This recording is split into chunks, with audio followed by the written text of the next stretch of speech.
Vuelta de página. Hace instantes hablábamos con el senador provincial Diógenes González porque hoy sesionó la Cámara de Senadores en la legislatura correntina. Ahora pasamos al ámbito nacional, al ámbito del Congreso de la Nación y al ámbito del Senado de la Nación Argentina, porque ayer y hoy estuvieron realmente con una agenda muy intensa. Ayer hablábamos o informábamos respecto a la audiencia pública de la Comisión de la Comisión de Acuerdos de la Cámara de Senadores de la Nación, con la presentación del candidato del juez Ariel Lijo, que es, el Poder Ejecutivo Nacional lo postula como integrante de la Corte Suprema de Justicia de la Nación. Hablamos ampliamente de este tema con el doctor Enrique Zuleta Puseiro. Y hoy sesionó la Cámara de Senadores, en donde abordaron temas que uno de ellos, sobre todo, originó mucha polémica en los últimos días, que tiene que ver con la dieta de los senadores. Y otro tema muy importante que tiene que ver con la movilidad jubilatoria. Lo tenemos en comunicación telefónica al senador nacional por la provincia del Chaco, del bloque de la Unión Cívica Radical, al contador Víctor Zimmerman. Senador Zimmerman, ¿qué tal? ¿Cómo le va? Buenas noches. ¿Qué tal? Un gusto de saludarlo. ¿Cómo andan ustedes? Muy bien, muchísimas gracias por esta comunicación. A ver, empezamos por ayer, por la audiencia pública del juez Ariel Lijo, ¿le parece? Bueno, cómo no. Bueno, fue una audiencia pública de muchas horas, donde tuvimos la oportunidad de trasladarle un conjunto de preguntas. Al inicio se le hicieron 180 preguntas, que de alguna manera era el resumen de las distintas entidades, asociaciones, instituciones que querían saber sobre la cuestión de idoneidad y de qué es lo que piensa esta persona propuesta por el presidente de la Nación para ser miembro de la Corte Suprema. Y a partir de ahí, bueno, tuvimos la oportunidad cada uno de los senadores de repreguntar o agregar algunas preguntas, así que yo te diría que tranquilamente fueron más de 200 preguntas que se le hicieron, en este caso al juez Lijo. Y bueno, en una jornada que de alguna manera uno va sacándose interrogantes, va conociendo algunas cuestiones que a veces en la cuestión pública tienen un comportamiento y finalmente cuando tiene la posibilidad de preguntar a cada uno de los actores las cosas son diferentes, pero creo que ha sido una jornada importante a los efectos de poder saber exactamente quién es la persona que está propuesta y a partir de ahí, bueno, avanzar la semana que viene con las otras audiencias que están previstas. O sea que hay 2 personas propuestas para el tema de integrar la Corte. Y después, bueno, hacia adelante tendremos que también escuchar por qué lo propone el Poder Ejecutivo al doctor Lijo. Así que bueno, estamos en esa escena. Yo no formo parte de la Comisión de Acuerdos, pero bueno, como es de gran interés para mí, como creo que para todos los argentinos, estuve, pregunté, participé como siempre y bueno, así que puedo decir que fue una jornada que se desarrolló con normalidad. Ya, si bien usted recién lo dijo, no integra la Comisión de Acuerdos del Senado, ¿tiene información respecto a que si ya fue firmado el dictamen de comisión? Tengo entendido, hasta donde sé, que todavía no se firmó. Bueno, hoy tuvimos una jornada desde temprano, primero con reunión de bloque y después, bueno, con todos temas muy trascendentes para el Senado, como por ejemplo el tema de la tipificación en el Código Penal de la venta de niños, que era un tema que venimos debatiendo hace mucho. Vos adelantaste algo, lo que tiene que ver con haberes provisionales, después el tema de las dietas, y hubo también un conjunto de resoluciones que estaban acordadas de distintos bloques. Son muchos temas, no te quiero aburrir, pero podría hablarte un largo rato porque un listado importante de temas que se abordaron. Así que bueno, no tengo información y al no ser miembro yo de la comisión y no firmo dictamen en la misma, bueno, los que están más informados con respecto a estas cosas son los que forman parte de la misma, pero bueno, nosotros como integrante del bloque y como representante de las provincias y ante una propuesta de importancia que tiene para ocupar nada más y nada menos que un lugar en la Corte Suprema de Justicia, estuvimos presentes. Pero más allá del dictamen, cuando se firme el dictamen y obviamente se convoque a las sesiones correspondientes, volveremos a tener la oportunidad de tratarlo en el recinto y para poder terminar de tener la información precisa para estas cosas. Y que bueno, no sabría decirte con certeza si finalmente ya se inició la firma del dictamen o cuándo tienen previsto hacerlo. ¿Cuál será la posición de la Unión Cívica Radical, del bloque de senadores de la Unión Cívica Radical respecto a la postulación de Ariel Lijo? Mira, no lo hablamos en concreto. Yo te puedo dar mi opinión personal. Yo he dicho que como corresponde, pretendo primero escuchar a cada uno de los postulantes, no solo al doctor Lijo, sino también García Mancilla, Manuel García Mancilla. Exactamente. Y a partir de ahí, bueno, poder plantear las cuestiones, saber exactamente con respecto a las impugnaciones, a ver qué grado de veracidad tienen, cuáles son los descargos, cómo es el tema. Y después, obviamente, quiero escuchar también al Poder Ejecutivo Nacional, al presidente o a quien él designe para que vaya y explique los fundamentos por lo que lo proponen a estas dos personas. Y ahí tomaré, en mi caso, la decisión que tiene que ver con la postulación de esas dos personas para ser miembro de la Corte. A ver, ¿va a ser individual, digamos, la decisión o se va a tomar una decisión por el bloque? Yo soy hombre de partido y hombre del bloque. El Senado es un organismo colegiado, entonces si vos me preguntás a mí, yo hace mucho tiempo que vengo bregando y trabajando para ver si podemos unificar posiciones, y creo que es lo que debiera hacerse. A veces se puede y a veces no. Bueno, tenemos muchas demostraciones de que ley de base, la mayoría trabajamos, propusimos y acompañamos, y hay otros que tenían un dictamen diferente, propio. En incentivos fiscales pasó lo mismo. Hoy con la ley de movilidad jubilatoria, y todo lo que tiene que ver con la recomposición de los y las pensiones, pues es una cosa parecida. Pero bueno, me parece que cada uno de nosotros tenemos roles. Mi principal interés es defender los intereses de los chaqueños ante el gobierno federal. Y después, obviamente, cómo aporto en el conjunto para ver cómo generamos las condiciones y le damos los instrumentos al presidente elegido para mejorar la situación económica y social de la Argentina. Y estos son, digamos, los roles que tenemos cada uno de nosotros. Pero hay veces que una norma impacta en forma diferente en el norte, en el centro y en el sur del país, entonces no podemos tener tampoco la pretensión de que por más que formemos parte de un bloque, que votemos todos de la misma manera. Ese no es un tema de preocupación. Debo decir que nosotros en todos los temas tenemos un trabajo muy interesante dentro del bloque, un gran grupo humano, hay una capacidad de trabajo enorme. Y ayer estuvimos casi todos, formando parte o no de la comisión, escuchando al doctor Lijo. Así que seguramente en los próximos días será un tema de agenda. Bueno, un senador radical, como es el caso del senador de Tierra del Fuego, Blanco. Pablo Blanco. Exactamente, Sí. Pablo Blanco ya adelantó que va a votar en contra, digamos, por el rechazo, ¿no? No va a dar acuerdo, digamos. Sí, también lo adelantó Carolina Lozada. Y bueno, y seguramente después cada uno de los integrantes de los distintos bloques lo irán manifestando a partir de que van sacando las dudas y los interrogantes. Para eso se hacen las audiencias públicas. ¿Y qué le pareció ayer la participación del juez Ariel Lijo? Bueno, yo voy a evaluar a partir de las preguntas que le hice.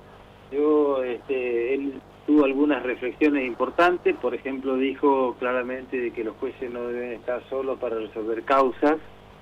Después habló también de que, bueno, los integrantes de la Corte en particular, se deben ocupar de otras facetas, y después también dijo que había que simplificar los procedimientos para que la gente pueda lograr tener acceso a la justicia, entre otras cosas. Yo me acuerdo de esos temas porque además lo anoté y después le pregunté.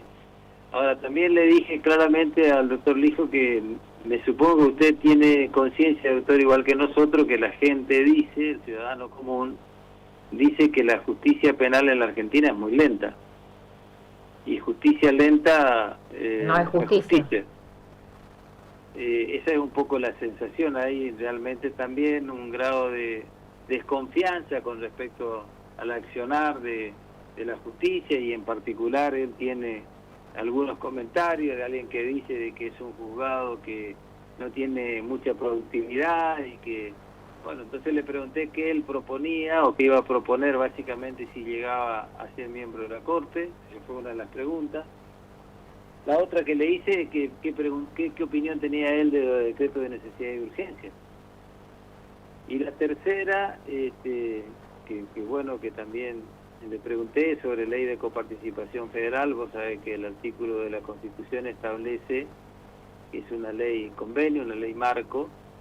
La ley que salió, la ley que se hizo cuando gobernaba el doctor Raúl Ricardo Alfonsín, después con la Convención del 94 y un compromiso de modificarla, y sin duda que es uno de los grandes temas para que cada una de las provincias, que son las que generan la actividad económica en este escenario y con muchos impuestos que no son coparticipables, se pueda volver a discutir. Entonces le pregunté qué pensaba con respecto a las mayorías que tenía que tener esta ley. Si realmente es como muchos interpretamos que tienen que estar todas las jurisdicciones, las 24 jurisdicciones más el gobierno nacional. De acuerdo. Así que si es posible discutir una nueva ley de coparticipación con una mayoría calificada.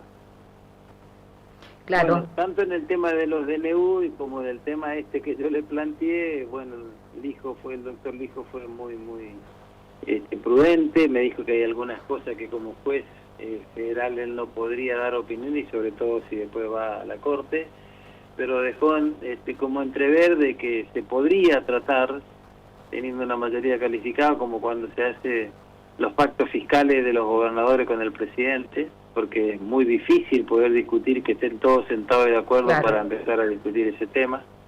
Y en el tema de los DNU, bueno, fue a los fallos de la Corte, respondió con los fallos de la Corte, y entonces yo le decía de que, bueno, hay muchas veces, también se lo dijo a otros senadores, de que muchas veces los jueces hablan con su fallo y muchas veces estos fallos se pueden estudiar en otros lugares, y entonces no queríamos aprovechar la oportunidad de tenerlo a él ahí para contestar y preguntarle sobre diversos temas. Así que, ¿qué decirte? Lo vi como que, bueno, estuvo muy cuidado de sus expresiones, y después, bueno, hubieron varias cosas. Cuando le preguntó, por ejemplo, otro senador, inclusive coincidiendo con distintos bloques, qué opinión tenía del tema de la dolarización. También se cuidó bastante en la respuesta, pero dijo que él entendía que, bueno, los países como lo nuestro, y en particular el nuestro, según norma constitucional, tienen que tener una moneda. Y entonces, bueno, hasta ahí llegó.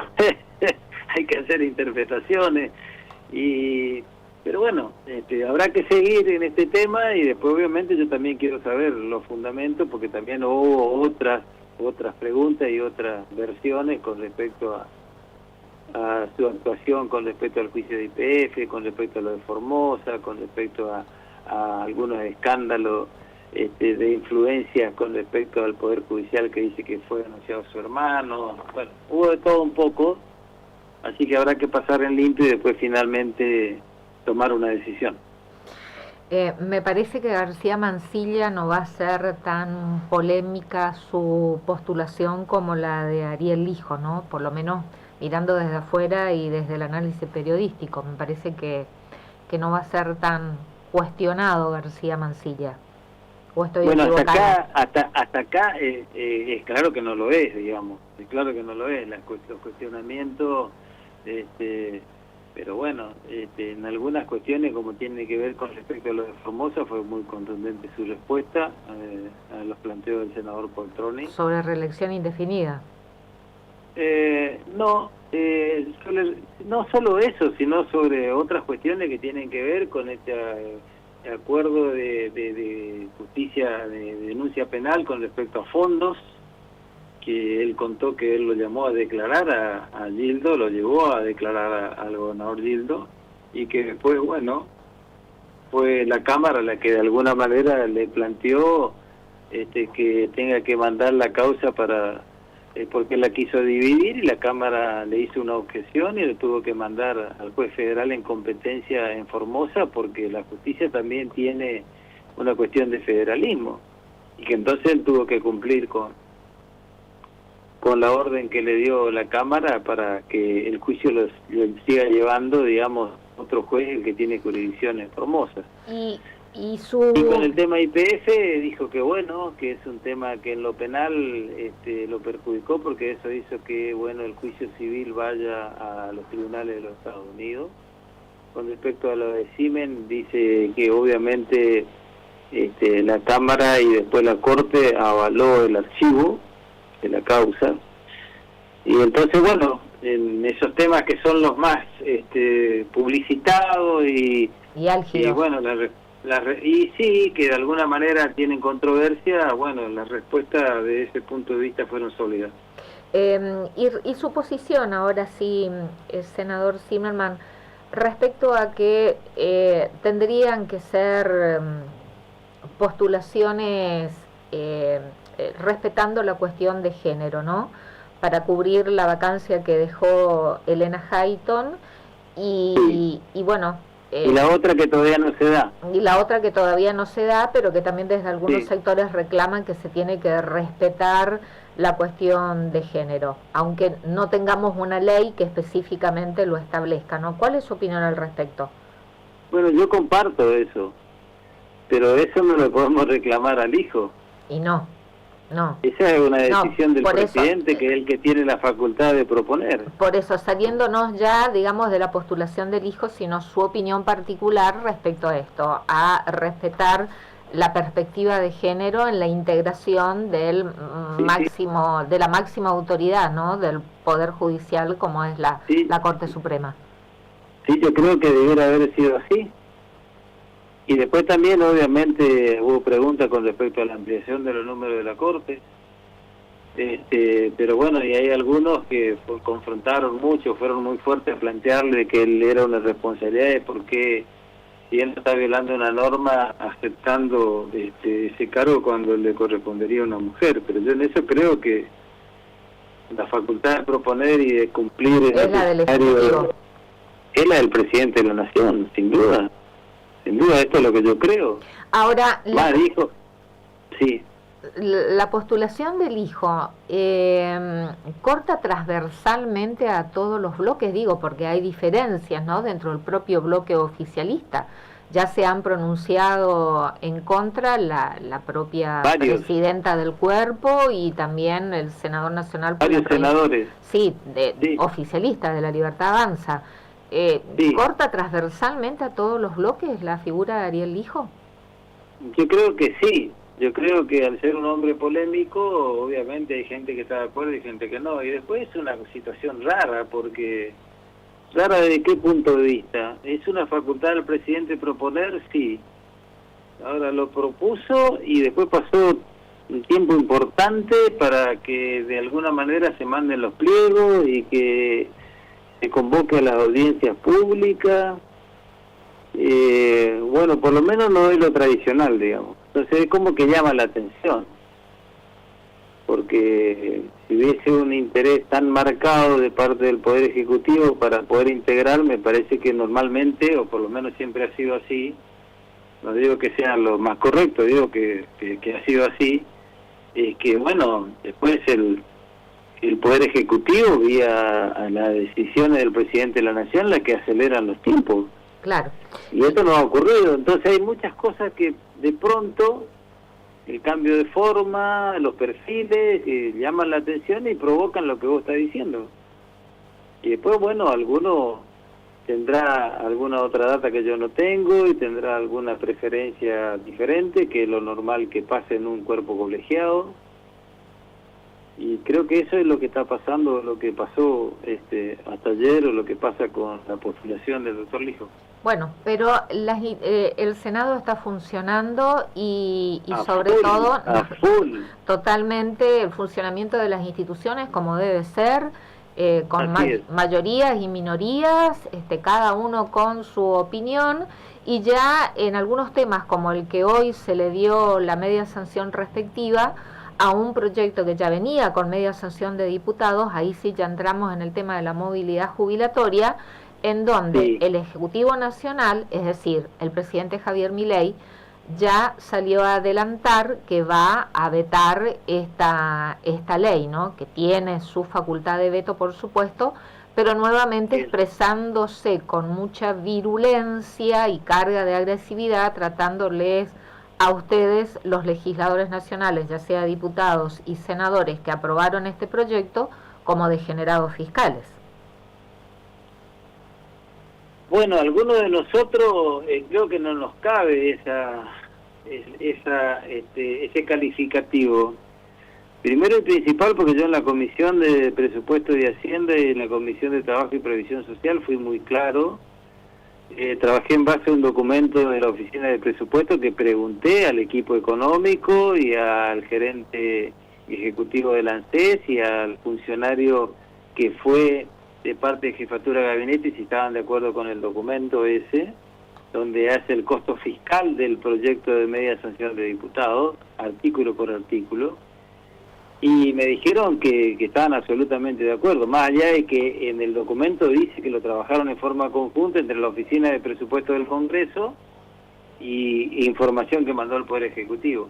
Y hay algunas cosas ahí, que yo lo dije en el recinto claramente, por ejemplo, coincidíamos en el artículo primero de la movilidad previsional para darle actualización por el IPC por ley, porque ya está por decreto, pero para que quede en la ley, para que los jubilados ya no pierdan como venían perdiendo anteriormente y en varias gestiones ante la inflación.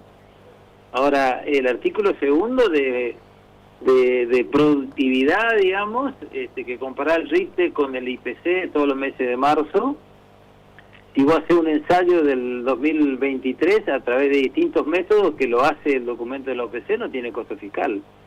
Y si calculás el del año que viene, para marzo del 2025 sea el año 2024, depende del método, uno no tiene costo fiscal y uno tiene el 3,2. Y podría tener para el 2025 que se calcula en el 2026. O sea que en el marzo del 2026 se actualizaría por productividad los haberes jubilatorios para de alguna manera recuperar lo que perdieron ante la inflación. Ya me mareé y me hizo un embolleré terrible. Es complejo, es complejo, pero de eso se trata. Es muy importante este artículo segundo, porque ellos dicen que tiene costo fiscal. Sí tienen costo fiscal, pero recién para el 2026. Y el gobierno permanentemente dice que tiene superávit fiscal en los últimos 6 meses. Superávit es que tiene más ingreso que gasto, que le sobra plata, por decirlo para que lo entiendan doña Rosa y don Juan. Entonces, si tiene superávit fiscal, yo quiero discutir prioridades, y una de las prioridades para mí son los jubilados nacionales y nuestros jubilados provinciales, a través de las creencias que están en el proyecto y que me han reconocido públicamente que le deben solo del 2024 25.000 millones al Chaco. Entonces ahí entramos. Yo también quiero cuidar las cuentas y los equilibrios. Yo soy de los que cree que no hay que gastar más lo que ingresa y que hay que bajar la emisión monetaria y el endeudamiento y que hay que bajar la inflación, que es un impuesto que nos viene dañando hace muchísimo tiempo. Ahora, si vos tenés superávit fiscal, te vuelvo a reiterar, significa que tenés más ingresos que gastas. Yo quiero saber cómo lo van a distribuir. Y que la variable de ajuste, perdón por la interrupción, senador, que la variable de ajuste no sean los jubilados, ese universo de aproximadamente 7 millones de personas, ¿no? Que se le dé la movilidad jubilatoria, que se le dé un incremento que no sea el 50, pero yo propuse el 25 para el tema de la productividad, que va a tener impacto el 2026, que se le dé el 8,1 como corresponde, que además eso era con el cambio de fórmula en el mes de enero, que la inflación era el 20,7 y solamente se cargó el 12,6 y quedó pendiente ahí un 8,1. Entonces me parece que tampoco es tanto el costo fiscal, que en el caso mío que después me acompañó nuestro presidente de bloque en el cierre, Eduardo Vizqui, diciendo de que, el correntino. exacto, y después sacamos 20 votos con la propuesta en particular, no es que sacamos poco.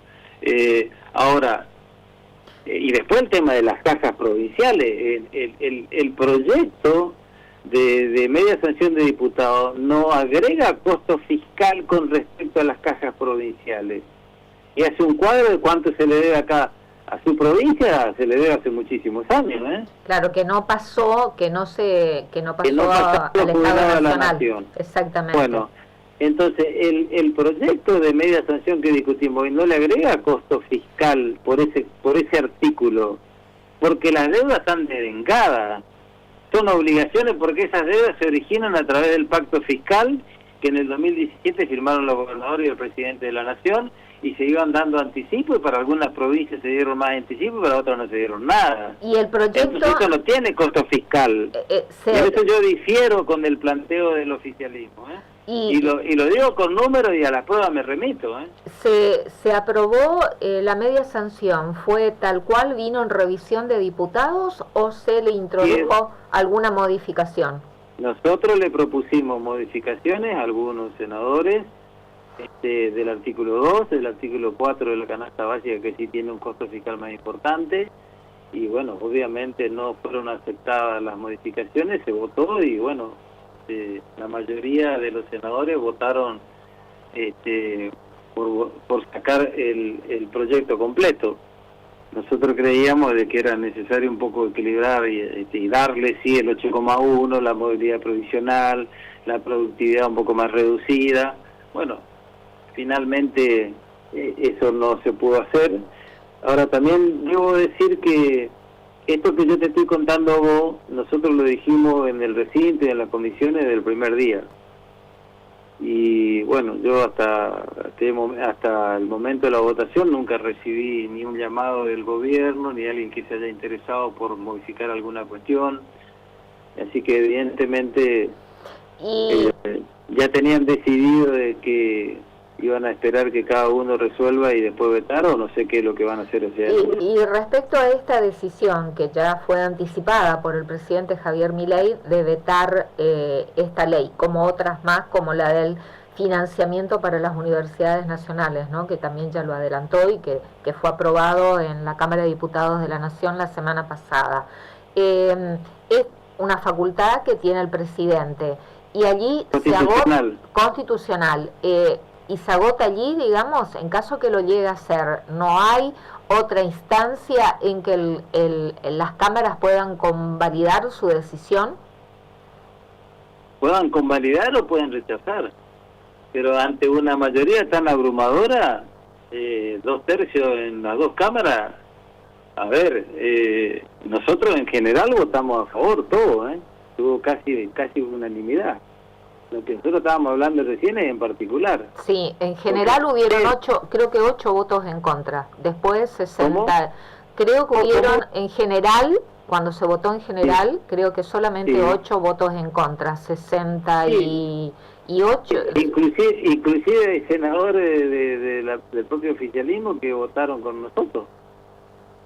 Sí, fue contundente la aprobación en general. Entonces, ¿qué digo yo? Es una facultad del presidente constitucional. Ahora, reitero, si tenemos superávit, nos sobra plata todos los meses, yo sé lo que vengo diciendo hace muchísimo tiempo, que con el ajuste solo no alcanza, que hay que equilibrar las cuentas públicas, sí, que hay que sanear, sí, que hay que hacer la auditoría, sí, que hay que bajar la emisión monetaria, sí.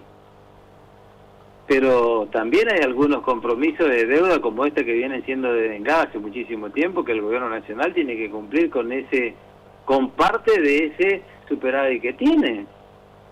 Nosotros, los del norte también existimos y también queremos infraestructura y también queremos las actividades económicas que se generan en las provincias de Argentina. El gobierno federal no tiene territorio. Los argentinos vivimos en las provincias. Nosotros tenemos 79,5% de pobreza según la estadística de la UCA en el área metropolitana. Y no pueden decir que eso lo generó Leandro Heredero, el gobernador Leandro Heredero.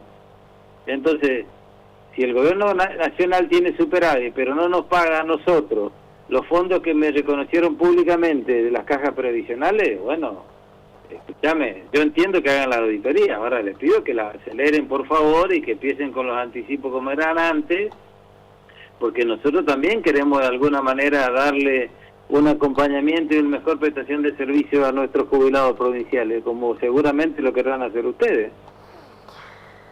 Bueno, y respecto a la... Muchos temas, tenemos que hablar más seguido.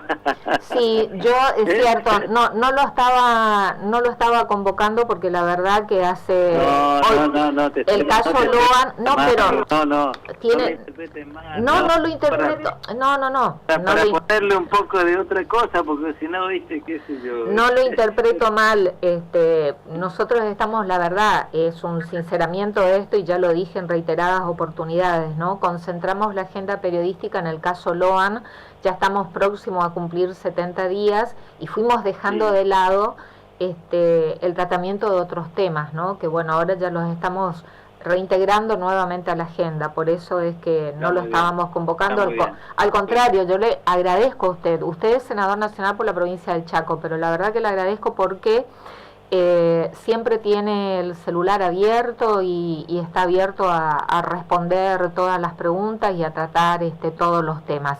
Lo último, antes de despedirlo, y brevemente porque tengo que actualizar el tema del servicio de transporte aquí en Corrientes. El tema dieta, que dio muchísimo que hablar, ¿en qué quedó? Bueno, lo primero que quiero decir es que nosotros no cobramos esta actualización que supuestamente se iba a dar, porque estábamos enganchados, y entonces como se convocó a paritaria y lo convoca la presidenta del Senado como patronal con los gremios, representación de los empleados, se dio un incremento por paritaria que se iba a dar a fin de mes. Eso obviamente no lo cobramos y lo congelamos, posible incremento se congeló y se hizo el desenganche de los empleados hasta el mes de diciembre. Se congelaron las dietas. Primer punto. Dicho esto y aprobado, yo diría casi por unanimidad por todos los senadores, se trataron hoy en una sesión especial 2 proyectos, uno del senador Mayán y otro del senador Luis Juez, y quedaron a la vista otros proyectos que no se trajeron a la sesión especial de Lustó, del doctor Romero, de varios senadores, que tienen que ver con discutir a la luz del día cuánto va a ser las remuneraciones para el presidente, la vicepresidente, las cabezas de poderes, el Poder Judicial, los cancilleres, la Corte, las empresas se van a estatales. llevar varias sorpresas de lo que ganan los gerentes de los bancos oficiales, de las empresas. Así es. Que la gente tiene que estar enterado. ¿Por qué está enterado de lo nuestro? Porque nosotros publicamos y obviamente todo el funcionamiento y toda la actividad nuestra está en internet, tiene acceso directo. Usted seguramente lo puede hacer cuando quiera. Entonces me parece que ha sido un día importante en entender del congelamiento y el desenganche y el compromiso de discutir a la luz del día las remuneraciones de todos los estamentos del Estado. No va, eso desde ya le digo, le adelanto que no habrá gustado en lo más mínimo, ¿no? Tenemos llamado de todos los sectores. Me imagino. Bueno, porque muchos se rasgan las vestiduras y los tratan a los legisladores nacionales de degenerados fiscales y etcétera, pero entonces, pero más allá de eso, creo que cumplimos con nuestra obligación, que comparto que se haya congelado la dieta y que a partir de ahí se discuta a la luz del día y que de acuerdo a las responsabilidades de cada uno y a la representatividad, que cada uno cobre lo que corresponde, y me parece que es lo más acertado, porque bueno, después también uno exige gestión, y para que haya resultados, por más que vos tengas una buena ley, si no tenés gestión no tenés resultados, y después tenés problemas para armar los equipos de gobierno, porque hay mucha gente que no quiere dejar sus empresas, sus consultorios, gente muy talentosa, porque no quiere entrar a la política. Entonces, política no es solo para los que tienen una buena posición económica, es para todos los que quieren sostener una idea. Así que discutir eso a la luz del día me parece que es un tema central en la Argentina y sobre todo en estos tiempos de dificultades que estamos pasando. Coincido absolutamente, lo suscribo, lo firmo. Muchísimas gracias, senador Víctor Zimmerman, muy amable como siempre. Al contrario, es un gusto, que estén bien, gran abrazo. Muchísimas gracias, buenas noches. El senador nacional por la provincia del Chaco, Víctor Zimmerman, hablando de diferentes temas.